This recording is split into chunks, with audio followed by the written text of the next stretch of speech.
ধৰ্মৰ চাৰিটা পাত থাকে সত্য শৌচ তপ আৰু দয়া দ্বাদশ স্কন্ধতে আছে ভক্তিৰ সাৰমৰ্ম কথা আৰু সেই দ্বাদশ স্কন্ধত আছে মহাভাগৱত পৰীক্ষিতৰ মুক্তিৰ কথা নমস্কাৰ বন্ধু বান্ধৱীসকল মই মৰমী মোৰ ইউটিউব চেনেলটোলৈ আপোনালোক সকলোলৈকে স্বাগতম জনালো হয় আপোনালোকে থাম্বনেল আৰু টাইটেল দেখি নিশ্চয় গম পাইছে মই আজি এই ওপৰত ভিডিঅ' প্ৰস্তুত কৰিছো সঁচাকৈ আমাৰ সমাজখন পিতাম্বৰদেৱৰ গোস্বামীয়ে কেনেকৈ চলাব লাগে কি কথা হেহে এই বৰ সুন্দৰকৈ ভাগৱতৰ কথাকেইটা উত্থাপন কৰিলে আৰু কলি ক'ত ক'ত বসবাস কৰে তাৰ উদ্দেশ্যে সম্পূৰ্ণকৈ বক্তব্য কৰিলে আৰু ৰাজনীতিৰ দলৰ গৌৰৱ গগৈক বৰ সুন্দৰকৈ তেওঁ আশীৰ্বাদ প্ৰদান কৰিলে আৰু যিজন লোকে ৰাজ্যভাৰ চলাই তেওঁ সহনশীলতা আৰু শান্তৰ স্বৰূপা হ'ব লাগে বুলি তেওঁক আচলতে আশীৰ্বাদ কৰিলে সঁচাকৈ তেওঁলৈ অশেষ ধন্যবাদ আৰু মই ভিডিঅ' স্ক্ৰিপ্টটো লগাই দিছোঁ আপোনালোকে শুনি ভাল লাগিলে লাইক কমেণ্ট আৰু শ্বেয়াৰ কৰিব বুলি আশা ৰাখিলোঁ আমি দ্বাদশ স্কন্ধ ভাগৱতৰ এনে কাহিনীসমূহৰ যোগেদি মূল পৰিচয় লাভ কৰোঁ এই দ্বাদশ স্কন্ধৰ ভিতৰত সোমাই থকা সেই কাহিনীবিলাকে আমাক কি শিক্ষা দিছে চাওক সেই কথাখিনি ভিতৰলৈ আমি যাবলৈ বিচাৰিছোঁ গোটেইখিনি কোৱাটো সম্ভৱ নহয় লেচেৰি বুটলাৰ দৰে দুই এটা কাহিনী আমি আপোনালোকৰ আগত অৱগত কৰিম যাৰ প্ৰাসংগিকতা আছে আমাৰ সমাজ জীৱনত প্ৰথম স্কন্ধৰ পৰীক্ষিতৰ কাহিনীটো যদি আমি আলোচনা কৰি চাওঁ তাত আমি সেই শিক্ষা লাভ কৰিম পৰীক্ষিতৰ কাহিনী আমাক কি শিক্ষা দিছে চাওক যিদিনাখন ৰজা যুধিষ্ঠিৰে স্বৰ্গলৈ যোৱাৰ মন মেলিলে তেতিয়া পৰীক্ষিতক ৰাজ্যভাৰ অৰ্পণ কৰিলে আৰু ক'লে তুমি সুন্দৰকৈ ৰাজ্য চম্ভালিবা তেতিয়া পৰীক্ষিতে ৰাজ্য চম্ভালিবলৈ ল'লে ভিতৰ ভাগ তেওঁ চম্ভালি থাকোঁতে এদিন বাহিৰলৈ যোৱাৰ তেওঁ মন মেলিলে বাহিৰলৈ গ'ল গৈ দেখিলে এটা অদ্ভুত দৃশ্য কি দেখিলে এটা ষাঁড় গৰু এজন মানুহে উধাই উধাই প্ৰহাৰ কৰি আছে তেওঁৰ কৌতূহল জাগিলে ওচৰলৈ গ'ল আৰু দেখিলে প্ৰহাৰ কৰাই নহয় ষাঁড় গৰুটোৰ ইতিমধ্যে চাৰিটা খুৰাৰ তিনিটা খুৰা ভাঙি পেলালে প্ৰহাৰ কৰোঁতে কৰোঁতে আৰু সেই বিকলাংগ অৱস্থা দেখি কাষতে থকা গাইজনীয়ে কান্দি কাটি ব্যাকুল হ'ল তেতিয়া আৰু কৌতূহল জাগিলে পৰীক্ষিতৰ আৰু ওচৰলৈ গ'ল সাধনাৰে গম পালে সেয়া প্ৰকৃত ষাঁড় গৰু নহয় সেয়া হৈছে ধৰ্ম আৰু এই যে তিনিটা খুৰা ভাঙি পেলালে ধৰ্মৰ চাৰিটা পাত থাকে সত্য শৌচ তপ আৰু দয়া তাৰে শৌচ তপ আৰু দয়া ভাঙিলে সত্যত সেই সময়ত ধৰ্ম তাত সেইদৰে উপস্থিত হৈ আছে আৰু সেই বিকলাংগ অৱস্থা দেখিয়ে পৃথিৱীয়ে কান্দি কাটি আছিল অৰ্থাৎ গাইজনী পৃথিৱী তেতিয়া পৰীক্ষিতে দুয়োকে সান্তনা দি ক'লে যে মই থকা অৱস্থাত তোমালোকে আৰু এনেকুৱা বৈসাদৃশ্য পৰিৱেশ লাভ কৰিব নালাগে মোৰ সাধনাৰে মই তোমালোকৰ বিকলাংগ অৱস্থা মই দূৰ কৰি দিছোঁ তেতিয়া তেওঁৰ সাধনাৰে ধৰ্মৰ সেই চাৰিটা খুৰা আকৌ সংযোগ কৰি দিলে আৰু লগে লগে ক'লে তোমালোকে এতিয়া আৰু বিকলাংগ অৱস্থা লাভ কৰিব নালাগে আৰু পৃথিৱীকো ক'লে তুমি আৰু কান্দি কাটি থাকিব নালাগে মই তোমালোকক ৰক্ষা কৰিম তেনেকৈ কোৱাৰ পিছত পৰীক্ষিতে সেই ধৰ্ম আৰু পৃথিৱীক বিদায় দি সেই দুষ্ট মানুহজনৰ ওচৰলৈ গ'ল সুধিলে তুমি কোন তুমি কিয় মোৰ ধৰ্মৰ ৰাজ্যত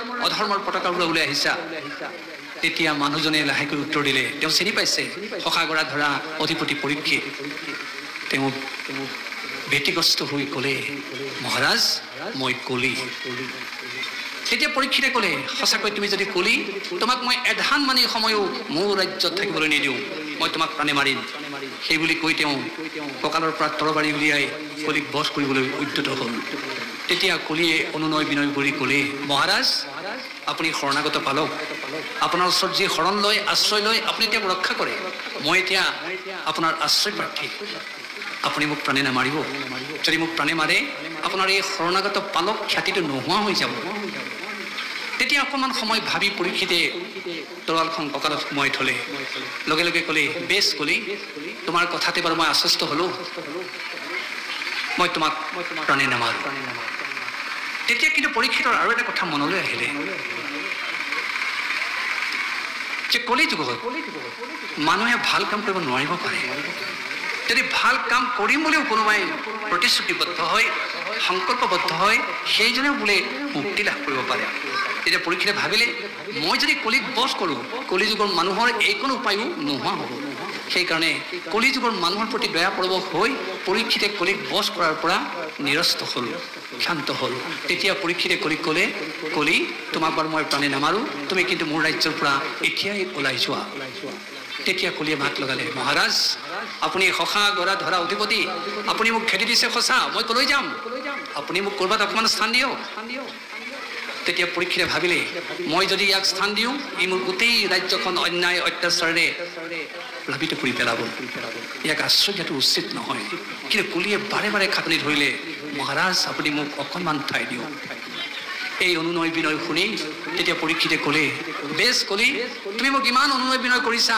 তোমাক মই বাৰু থাকিবলৈ ঠাই দিম কিন্তু দিমহে দিম মোৰ ৰাজ্যৰ পোনপটীয়া স্থানত তুমি থাকিব নোৱাৰা যিটো অবাতে গৈছে বেকাকৈ পথ গৈছে তুমি তাত থাকিবা তেতিয়া কলিয়ে মানি ল'লে মহাৰাজ আপুনি মোক যি স্থানতে দিয়ে তাতে মই পৰিতৃপ্তিৰে বাস কৰিম তেতিয়া পৰীক্ষিতে কলিক সম্বোধি ক'লে বেছ কলি মই তোমাক তেতিয়াহ'লে প্ৰথম সেইখন স্থান দিছোঁ যিখন স্থানত সদায় মদ্যপান হৈ থাকে যি মানুহে মদ্যপানক জীৱনৰ সৰ্বোচ্চ সামগ্ৰী বুলি গণ্য কৰে তুমি তাত তৃপ্তিৰে বাস কৰিবা দ্বিতীয় স্থানখন নিৰ্ণয় কৰি ক'লে কলি তোমাক মই আৰু এখন স্থান দিছোঁ য'ত সদায় জুৱা খেল হৈ থাকে তুমি তাত থাকিবা তৃতীয় স্থানখন নিৰ্ণয় কৰি ক'লে কলি তোমাক মই এইবাৰ এনে এখন স্থান দিছোঁ তুমি সেইখন স্থানত থাকিবা য'ত পৰশ্ৰী হৰণৰ দৰে কাৰ্য সংগঠিত হয় চতুৰ্থ স্থানখন নিৰ্ণয় কৰি ক'লে কলি তোমাক মই এইবাৰ এইখন স্থান দিছোঁ কোনো কাৰণ নোহোৱাকৈ য'ত প্ৰাণী হত্যা কৰা হয় তুমি তাত থাকিবা কলিয়ে লাহেকৈ আকৌ মাত লগালে মহাৰাজ মোৰ ঠাই কম হৈছে আপুনি আকৌ মোৰ কাৰণে অকণমান দৃষ্টি দিয়ক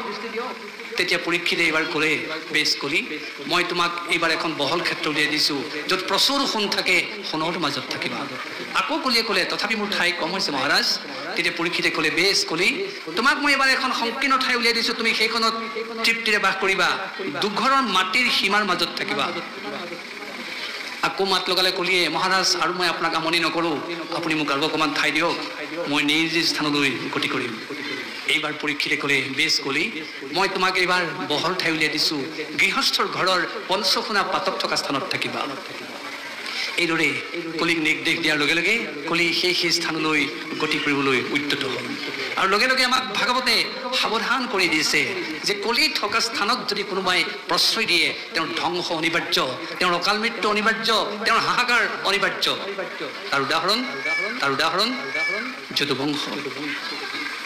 যদুবংশই অকালতে মৃত্যু বৰণ কৰিলে কিহৰ কাৰণে কলি থকা স্থানক প্ৰশ্ৰয় দিয়াৰ কাৰণে যদুবংশই এনেদৰে মদিৰা পান কৰিলে নিজৰ ভাই ভাতৃৰ মাজতে ইজনে সিজনক হানি খুচি হত্যা কৰিলে তেওঁলোকে অকাল মৃত্যুক সাবটি ল'লে কৃষ্ণৰ নিচিনাকৈ তেওঁলোকে পূৰ্ণ বয়স নেপালে সেইটোৱে প্ৰমাণ কৰি দিছে যদুবংশই পূৰ্ণ বয়স পাব লাগিছিল কিন্তু কলি থকা স্থানক প্ৰশ্ৰয় দিয়াৰ কাৰণে কৃষ্ণৰ বংশ হৈও যদুবংশই ৰক্ষা নেপালে সেয়ে আমাকো সোঁৱৰাই দিছে কোনোবা ধন টকা পইচাৰে আধ্যবন্ত হ'ব পাৰে কোনোবাই উচ্চ বংশত জন্মগ্ৰহণ কৰিব পাৰে যদি কলি থকা স্থানক প্ৰশ্ৰয় দিয়ে যদুবংশৰ দৰে তেওঁলোকৰ দুৰ্দশা নামি আহিব তেওঁলোকৰ অকাল মৃত্যু আহিব আৰু ঘৰখনত হাহাকাৰ ধ্বনি উত্থাপিত হ'ব সেয়ে সেই কথাই আমাক সাৱধান কৰি দিছে যে কলি থকা স্থানৰ প্ৰতি যাতে আমি লালায়িত নহওঁ ঠিক সেইদৰে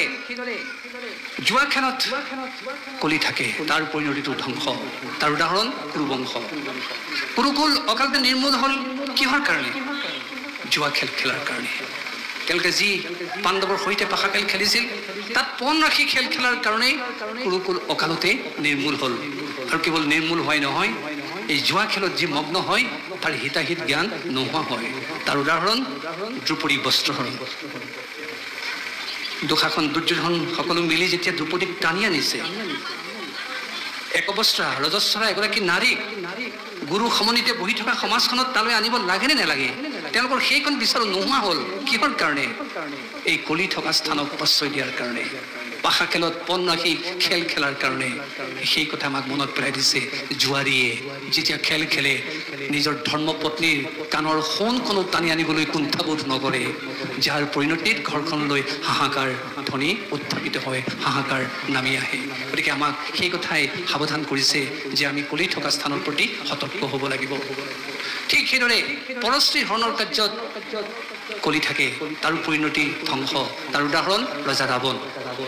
ৰাৱণে যিদিনাখন সীতাক হৰণ কৰি লৈ গ'ল, তেওঁৰ জীৱনলৈ দুৰ্দশা নামি আহিলে। কেৱল ৰাৱণ নিজেই ধ্বংস হোৱা নহয়, স্বৰ্ণ লংকাও ধ্বংস হ'ল।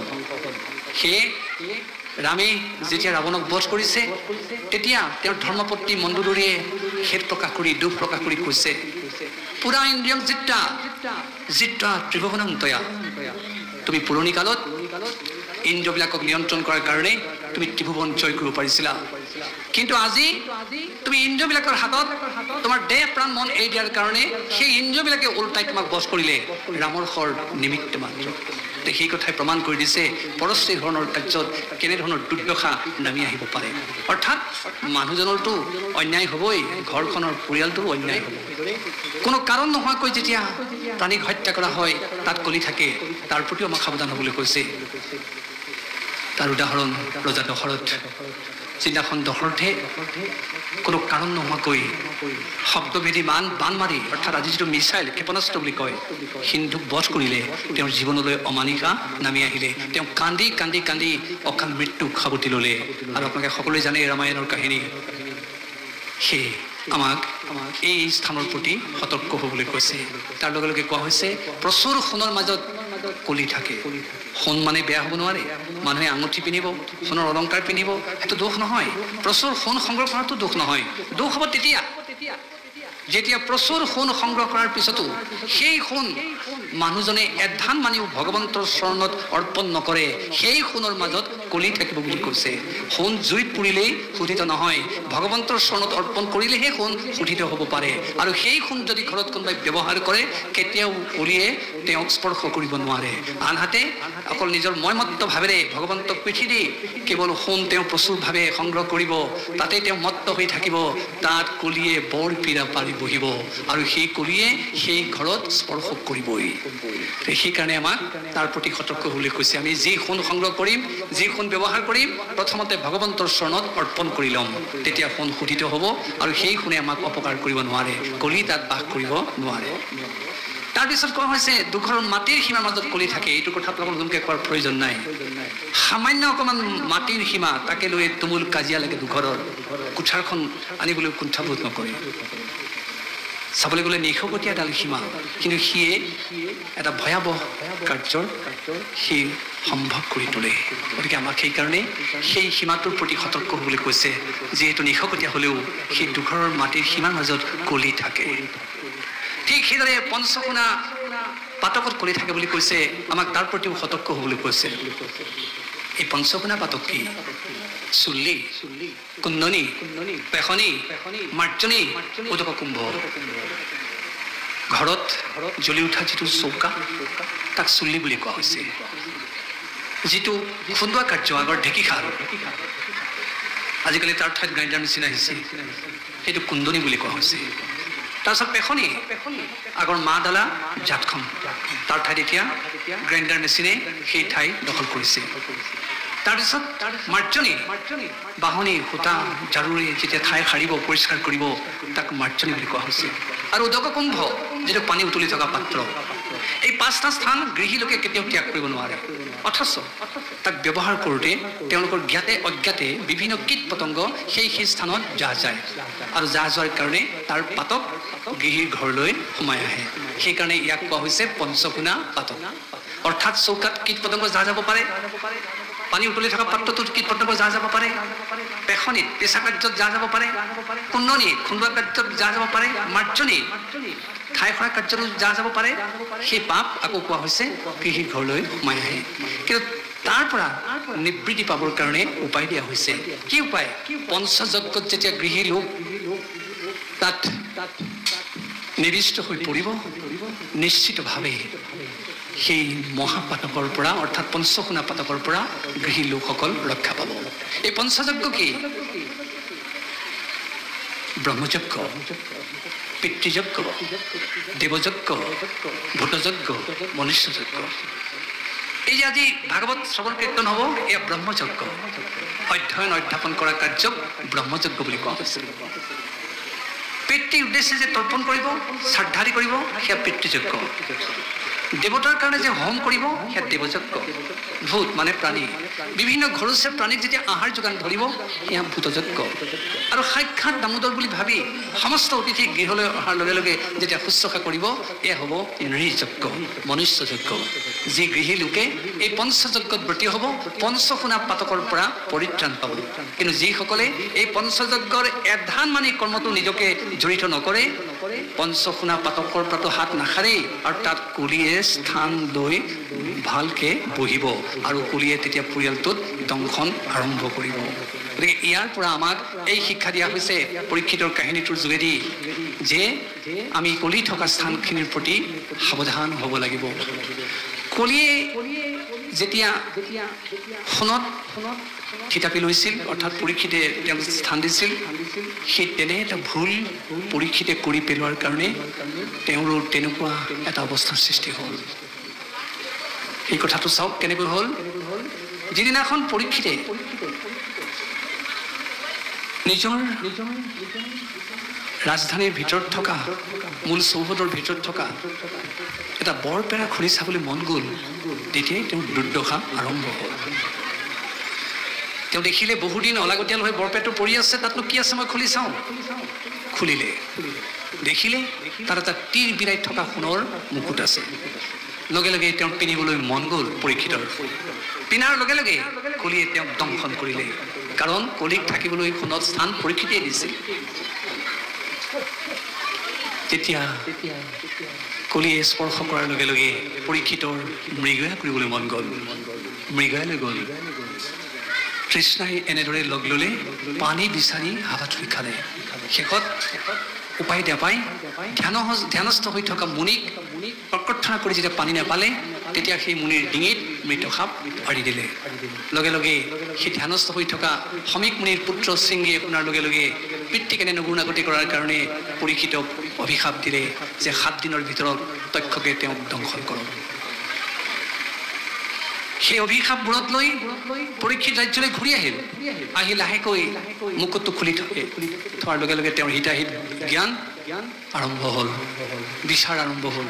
তেওঁ নিজে অনুতপ্ত হ'ল, সঁচা কলিক মই থাকিবলৈ স্থান দিয়াৰ কাৰণে সোণৰ মাজত কলি আজি ওলোটাই মোক দংশন কৰিলে, ভুলটো মোৰ। বৰপেৰাত সোণৰ মুকুটটো পৰি আছিলে, মই খুলি চাব নালাগিছিল, পিন্ধিব নালাগিছিল। আৰু সঁচাকৈয়ে মই আজি যিটো কৰ্তব্য কাৰ্য কৰিলোঁ, এজন নিৰীহ ধ্যানস্থ মুনিক মই যি ভৰ্ৎসনা কৰিলোঁ, মৃতসাপ আঁৰি দি তেওঁক মই যি লাঞ্ছনা কৰিলোঁ, এয়া সঁচাকৈ অতি গৰ্হিত কাৰ্য হ'ল। এই কাৰ্য যদি মই নকৰি আনে কৰিলেহেঁতেন, মই ৰজা হিচাপে তেওঁক মৃত্যুদণ্ড দিলোঁহেঁতেন।